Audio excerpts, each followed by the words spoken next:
Why are we having all these people from shithole countries come here? You can't dance around it. Those are the words of the President of the United States.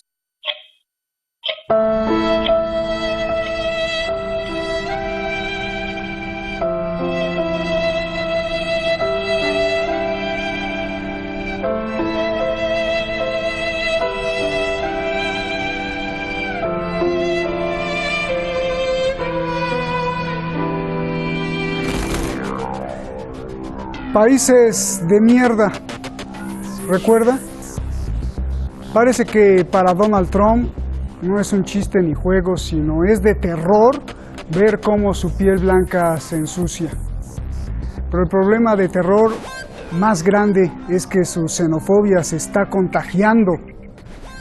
Estamos en el amanecer de una nueva era que si no abrimos bien los ojos, se extinguirán hermanos contra hermanos, arrastrados por un monstruo gigante que pisa fuerte, y esta vez no será la guerra, sino el odio. Soy Roberto de la Madrid y esta noche en Detrás de la Razón, la más grande humillación a alguien que tiene sed. Bebe de ahí y de donde son los países de mierda.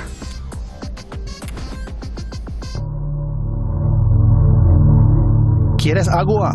Tómala de ahí. Esto es lo que agentes de Estados Unidos dicen a las mujeres migrantes. Denuncian varios congresistas estadounidenses. Beban de los inodoros. The mothers, the abuelas, the tias, the madres that I sat with, who wept openly in our arms, not even knowing our names, because of the trauma they are experiencing, and because they don't know where their children are. Women were being told by CBP officers to drink out of the toilet. What we saw today was unconscionable. No child should ever be separated from their parent. No woman should ever be locked up in a pen when they have done no harm to another human being. Denuncian que la política de tolerancia cero de Donald Trump ha producido violentas detenciones, separación de familias, muertos y vidas destruidas.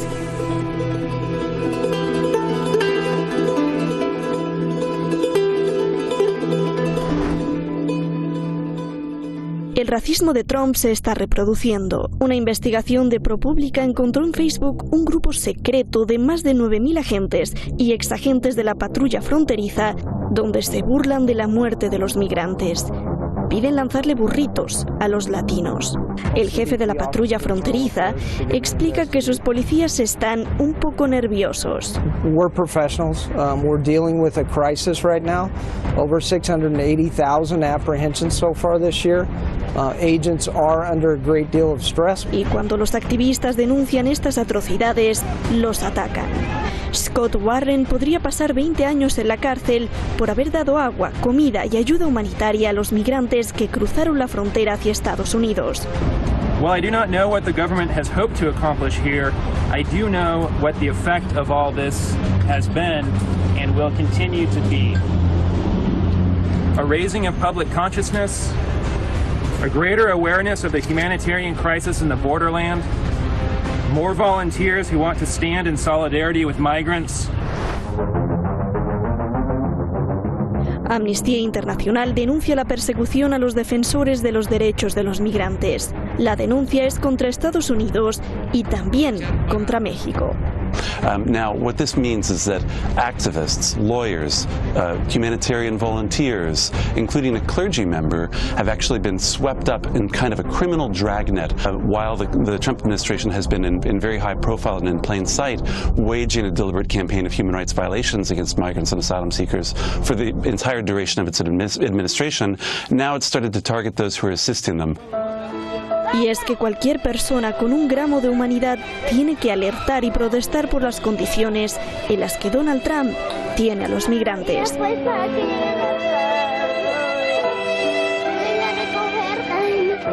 Pero vea usted lo que Trump contesta. Muchos de estos extranjeros ilegales están viviendo mucho mejor ahora que allá, de donde ellos vienen, y en condiciones más seguras. Si los migrantes ilegales no están satisfechos con las condiciones en los centros de detención que han sido construidos rápidamente, díganles que no vengan. Problema resuelto.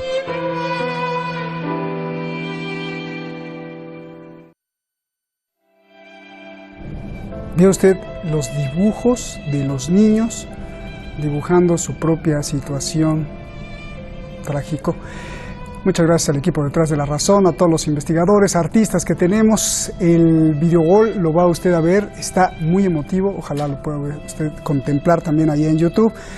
Muchas gracias a usted siempre por seguirnos a través de las redes y a través de todos los canales que los seguidores han abierto.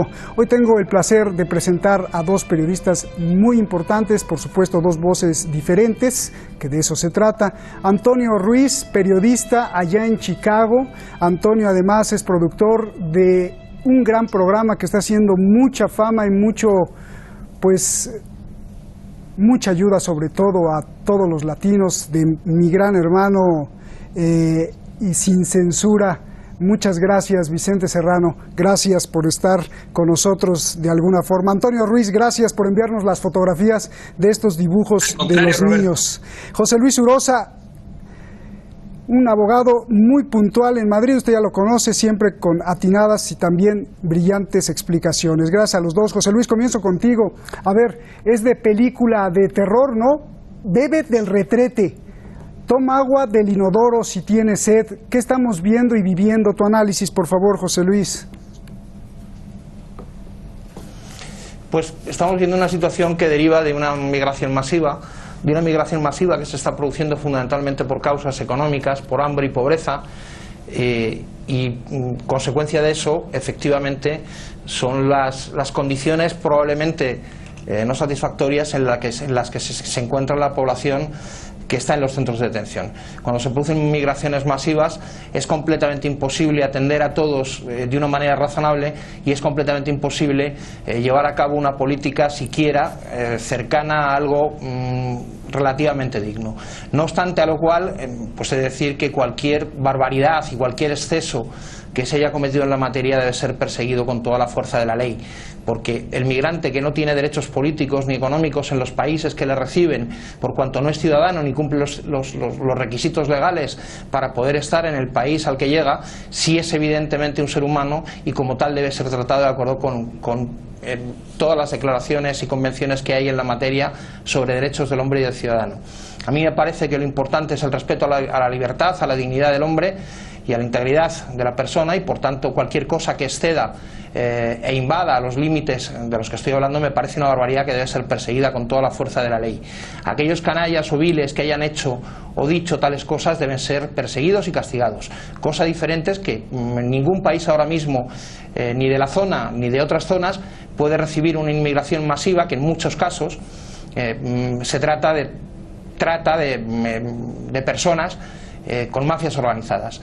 A mí me parece que la cuestión debe resolverse en un ámbito global, bien, con acuerdos multilaterales, bilaterales, tanto para los países de recepción como para los países de los que salen los inmigrantes, y desde este punto de vista, desde luego, requiere grandes esfuerzos de la comunidad internacional. Terminaré diciendo y dando algún dato.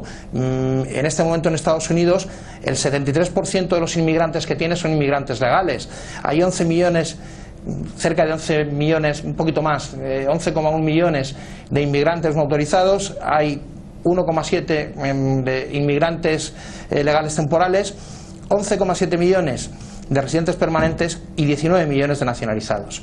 Eso da un conjunto del 73% de la inmigración estadounidense está en condiciones legales, lo cual me parece un dato muy significativo en la materia en la que estamos hablando. No obstante, ningún país puede recibir las migraciones masivas que se están produciendo en la zona. Pensemos en Colombia, con más de 4 millones ahora mismo de venezolanos que quieren exiliarse y atravesar la frontera. Esta tragedia humanitaria tiene que coordinarse, corregirse, y desde luego ningún país es capaz de afrontarla solo. Bien. A ver, Antonio, quiero pues tu versión. José Luis nos dice que bueno, pues sí es atroz que te inviten a tomar agua del inodoro, pero que se explica dada la migración terrible que está sufriendo Estados Unidos. Antonio, bebe del inodoro. ¿Qué está pasando en Estados Unidos? Primero, Roberto, te saludo con mucho gusto. Saludo, por supuesto, al abogado Urosa. Pues mira, yo considero que definitivamente debemos dejar de pensar en la inmigración como un problema, dejar de pensar en la inmigración como pues un acto masivo de personas. Ni siquiera deberíamos pensar en la inmigración como si se tratara de un fenómeno. La inmigración en todo caso es una realidad humana. De otra forma, los seres humanos viviríamos todavía en África.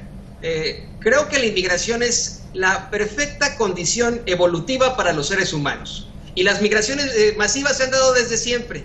Aquí mismo en Estados Unidos, el mismo presidente Trump lo ha dicho. Necesitamos de esos inmigrantes. Hay una serie de empresas, de industrias, de fábricas, de campos agrícolas que necesitan la mano de obra de los inmigrantes. A pesar de que podamos pensar en una andanada de pues personas en los miles, en las decenas de miles o en los cientos de miles, la realidad es que creo que tienen ese derecho de emigrar. Está en la Carta de Derechos Humanos, en su artículo 6º.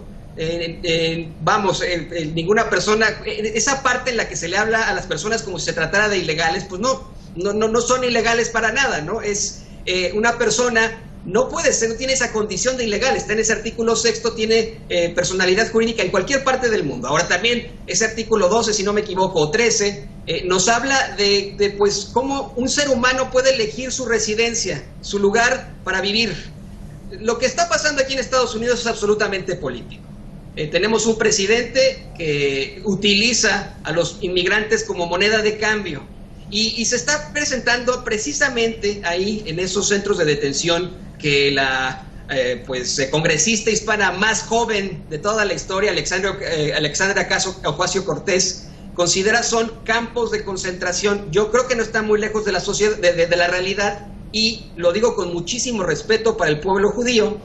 Son niños, hombres, mujeres, ancianos que duermen en el piso, pisos de concreto, los tapan con, se cubren con mantas metálicas, están siendo enjaulados, son niños que se enfrentan a condiciones terribles, a veces los alimentan solamente una vez al día, con comida en mal estado, no tienen acceso a servicios de salud ahí mismo, y bueno, ya lo presentabas tú al principio del programa, Roberto, unos dibujos terribles, terribles. Yo creo que así es como luce el infierno, si usted es creyente. Yo creo que así es como luce el infierno. Esto que están dibujando esos niños. Si no es creyente, ese es el infierno. Pero ¿por qué está pasando esto, Antonio? ¿Pero por qué está pasando esto? Yo te lo digo, creo que es una realidad humana. Estamos viendo recientemente una serie de noticias sobre decenas de miles, cientos de miles de inmigrantes llegando a Estados Unidos. Esto ha ocurrido siempre. Estas cifras son las de siempre. Antonio, me refiero, ¿por qué está pasando esta mano dura de toma agua del inodoro, niños en jaulas? ¿Por qué? Desafortunadamente, la gente a la que contratan aquí en Estados Unidos para realizar estas tareas migratorias, desde oficiales de migración, oficiales de aduanas, desde las personas que custodian esas cárceles de migración, esas cárceles de niños, es gente que verdaderamente lo han demostrado ellos mismos, no están preparados. Estabas también mostrando al principio del programa esta serie de mensajes que tienen ellos, ¿no? En unos chats de Facebook, chats privados, chats secretos, chats en los que se burlan, por ejemplo, de Valeria, de Oscar, este padre salvadoreño y su hija, su bebita, que cruzan el río Bravo, o Río Grande, como se le conoce aquí en Estados Unidos, y que se ahogan en el río, y para ellos estas personas son los flotadores más limpios que han visto.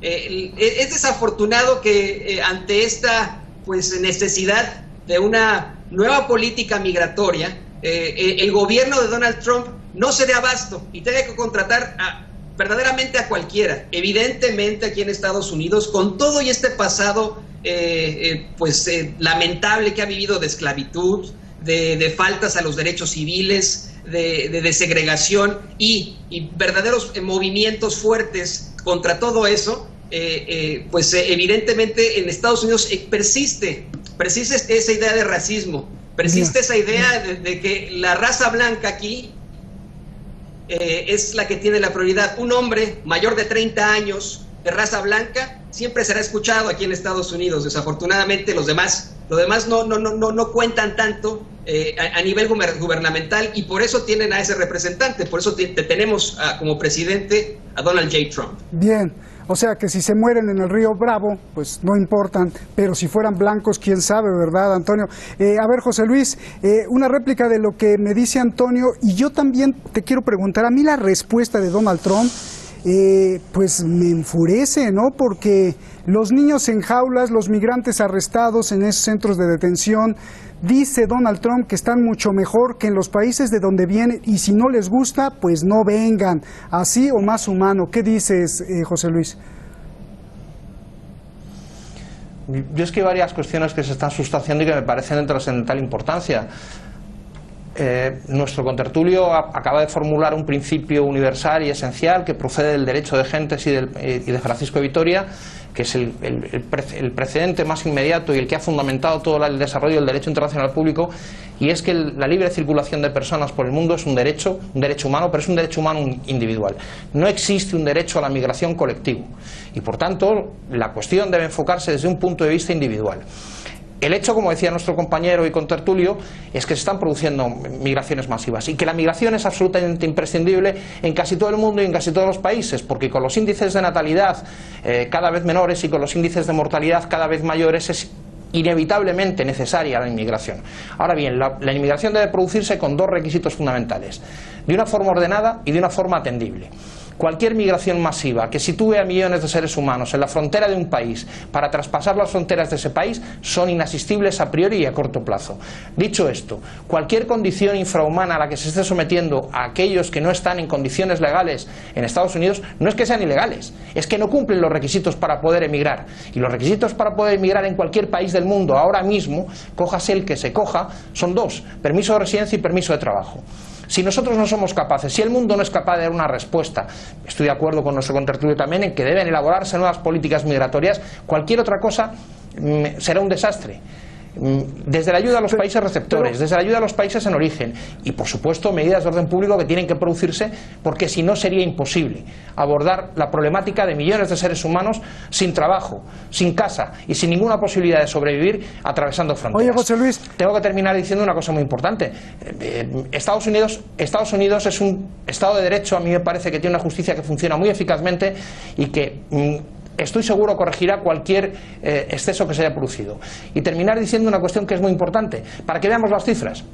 En Estados Unidos, en 1990, había 23.251.026 inmigrantes, lo cual suponía un 9,31% de la población total de Estados Unidos. En 2017 hay cerca de 50 millones de inmigrantes.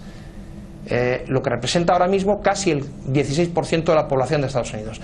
Yo entiendo que con estas cifras no puede hablarse de racismo en Estados Unidos. Estados Unidos ha sido un país que se ha construido fundamentalmente en base a la inmigración. Ahora bien, lo que no puede recibir Estados Unidos es masivamente la inmigración y aspirar a que se atienda en condiciones dignas. Bien, oye, José Luis, eso era como que le estás dando la razón a Trump, o sea, como que me dijiste lo mismo que Trump, pero de manera más bonita, ¿no? Porque me estás diciendo, bueno, como vienen todos, pues no hay forma de atenderlos, ¿no? Entonces, pues si falta agua, pues ahí está el retrete, ¿no? No estoy diciendo eso. Estoy diciendo que cualquier ser humano que atraviese una frontera y cualquier ser humano que es detenido en un momento determinado para poder devolverle a su país debe estar en condiciones dignas y con respeto absoluto a su libertad, a su dignidad y a los derechos humanos. Pero lo que dice... Cosa diferente es que la posibilidad de atender a masas y a millones de personas que atraviesan la frontera al mismo tiempo son muy difíciles. Bueno, solo dime, lo que contestó Trump de que si no les gusta que se regresen, ¿está en lo correcto Donald Trump, José Luis? No está en lo correcto, porque es una de las bravuconadas típicas del presidente de los Estados Unidos a las que nos tienen muy acostumbrado. A mí me parece un despropósito en decir esas cosas, pero desde luego el problema es muy serio y hay que afrontarlo con medidas económicas, políticas, sociales y con acuerdos bilaterales, multilaterales o globales. Bien. Déjame ir con... El caso de Colombia ahora mismo con Venezuela pues es tremendo. Déjame ir con Antonio para equilibrar los tiempos, por favor, Antonio. Sí, simplemente le quería decir al abogado Urosa, él como un conocedor de derecho internacional, sabe que la Constitución, la Carta Máxima de un país, se equipara en esa jerarquía de leyes con los tratados internacionales. La Carta de Naciones Unidas, pues es un tratado internacional, que querámoslo o no, y es un tratado internacional al que se apega precisamente el gobierno de Estados Unidos. está equiparado junto con la Constitución. Usted habla de estas llegadas masivas y de la falta de poderlo atender institucionalmente, poder atender a tantas personas. Habla que en lo individual es correcto que se aplique ese artículo, que no lo recuerdo si es el 12 o el 13, sobre el libre tránsito de los seres humanos en el mundo. Pero bueno, yo le voy a decir esto: la gente que llega aquí, sí, en lo de las decenas de miles o en los cientos de miles, llegan como individuos. Estamos hablando hoy en día de las caravanas que utilizan para protegerse ellos del crimen organizado, de los secuestros, de las violaciones, no solamente en lo general a los derechos humanos, sino violaciones sexuales, situaciones terribles que usted lo menciona perfectamente, un infierno que viven en ese cruce, pero no merecerían esa oportunidad. No hay una falta ahí verdaderamente administrativa por parte del gobierno de Estados Unidos. ¿No le parece que hay una falta administrativa de no estar respetando la ley, no estar respetando la Carta de Derechos Humanos? A ver, José Luis, rápido, contesta. No, muy rápido no. Vamos a ver, una cosa es la migración individual de una persona que se mueve por el mundo, coge su pasaporte y va a un país en concreto y se traslada y tiene derecho a encontrar trabajo y tiene derecho a tener permiso de residencia, y otra cosa es la migración masiva. La migración masiva está relacionada con dos hechos fundamentales que son perfectamente conocidos. De un lado, las terribles condiciones económicas y políticas que se viven en algunas regiones del mundo, y en segundo lugar, a la actuación de mafias organizadas. Pero eso que planteas pues es como utópico, porque ¿qué le vas a decir a los centroamericanos o a los latinoamericanos que están huyendo por el crimen, que están huyendo por la falta de oportunidades porque tienen mucha hambre? Decirles, no, pues de a uno por uno, pues así es como de risa, ¿no? De a uno por uno, entre miles van a ser miles de años, ¿no? A ver, es que no. José Luis, sí. Es que hay medidas intermedias. Hay medidas intermedias que hay que tomar, y para eso es necesaria la colaboración internacional. Bien, bueno. Antonio, ¿cuál es el calificativo, la actuación que está tomando México? Y me preocupa aquí la crítica de ciertos escritores de izquierda en el mundo contra López Obrador. Tengo dos preguntas. La primera, que Donald Trump y López Obrador nunca se van a atacar ni a confrontar porque son iguales o obedecen a los mismos intereses. La revista The Hill denuncia la similitud de la siguiente forma: ambos culpan a los gobiernos pasados, ambos tienen sus propias cifras y datos, ambos muestran su desdén por las agencias federales, ambos dicen que son ellos, o sea el presidente y no las instituciones, que defenderán al pueblo, culpan al neoliberalismo, de hecho prometieron terminar con el neoliberalismo, prometen rescatar la producción nacional, le apuestan a la energía sucia, Trump al carbón y petróleo, López Obrador al petróleo y las refinerías, en vez de concentrarse en la energía limpia, prometen rescatar la identidad nativa, califican y etiquetan a sus opositores, llaman a la prensa mentirosa. Pregunta, ¿todo esto es coincidencia o obedece a un cambio mundial? ¿Pertenecen a un grupo de poder en las sombras? ¿Podrían ser ambos un experimento de los mismos neoliberalistas o es mera coincidencia? Dime, por favor. Yo, en mi opinión, esta es una misconcepción, esta es una concepción errónea, es una comparación absolutamente errónea de la realidad. Tenemos a dos personajes completamente distintos, que si en efecto sí son los antihéroes, si en efecto son los antipoderes que llegan en ese momento a la realidad de los Estados Unidos o la realidad de México, no tienen nada que ver el uno con el otro. Me pasa mucho, Roberto, aquí en Estados Unidos, que precisamente estadounidenses o canadienses me preguntan sobre las similitudes entre Donald Trump y el presidente Andrés Manuel López Obrador, ambos presidentes. Yo creo que hay una comparación más cercana entre López Obrador con Bernie Sanders que con Trump. Bien, oye, podría llevar el programa completo, pero si hablamos directamente del neoliberalismo, creo que Donald Trump es uno de los máximos representantes del neoliberalismo. Oye, Antonio, es exactamente eso. Antonio, ya nos vamos, se nos acabó el tiempo, se nos fue rapidísimo, pero te tengo que preguntar la segunda pregunta. También se dice que López Obrador estaría atrapado entregándose al sionismo judío globalista. López Obrador está aceptando las instrucciones del Fondo Monetario Internacional, acaba de recibir a Christine Lagarde, que está bajo el control de la banca Rothschild y el Club Bilderberg. El código digital CODI que se está implementando en los bancos de México está diseñado por los Rothschilds. No solo eso, López Obrador prometió a Ana Botín de Santander, uno de los bancos más grandes del mundo, respetar su forma de operar en México. Es decir, López Obrador estaría imponiendo en México la nueva propuesta del capitalismo inclusivo acuñada por los Rothschilds, que es la bancalización salvaje. Esto provocará a futuro más migraciones, tal como George Soros es lo que quiere. ¿México es el experimento? Te pregunto. Yo creo que no. Yo creo que si esa máxima fuera correcta, no hubiera ocupado el presidente Andrés Manuel López Obrador a HSBC, el banco de Hong Kong, como parte de los accionistas que están refinanciando la deuda de Pemex. Se hubiera ido en todo caso con los bancos judíos. Creo que no tiene nada que ver una cosa con la otra. Qué bueno que nos los aclaras. Gracias. Les agradezco mucho, José Luis. Gracias, Antonio. Muchas gracias. Buenas noches por este ejercicio de dos voces. Gracias. Lo que vemos hoy, si no lo frenamos todos los latinoamericanos, quizás sea el inicio de lo que en películas hemos visto, los Juegos del Hambre o los Hijos del Hombre, no sé si usted recuerde, donde el muro, como el de Trump, es la frontera del pecado de ser pobre o de no ser blanco. Esta historia ya comenzó con los estudios de eugenesia, exportada por los países protestantes a Estados Unidos. Los católicos no le entraron porque el Papa Pío XI condenó la eugenesia. La eugenesia es una ideología que defiende el mejoramiento de los rasgos humanos hereditarios mediante diversas formas de manipulación selectiva. Hablo de experimentos biológicos y quizá de control de migraciones. No olvidar lo que dijo Donald Trump, que los migrantes de Noruega, eso sí los aceptaba. Buenas noches.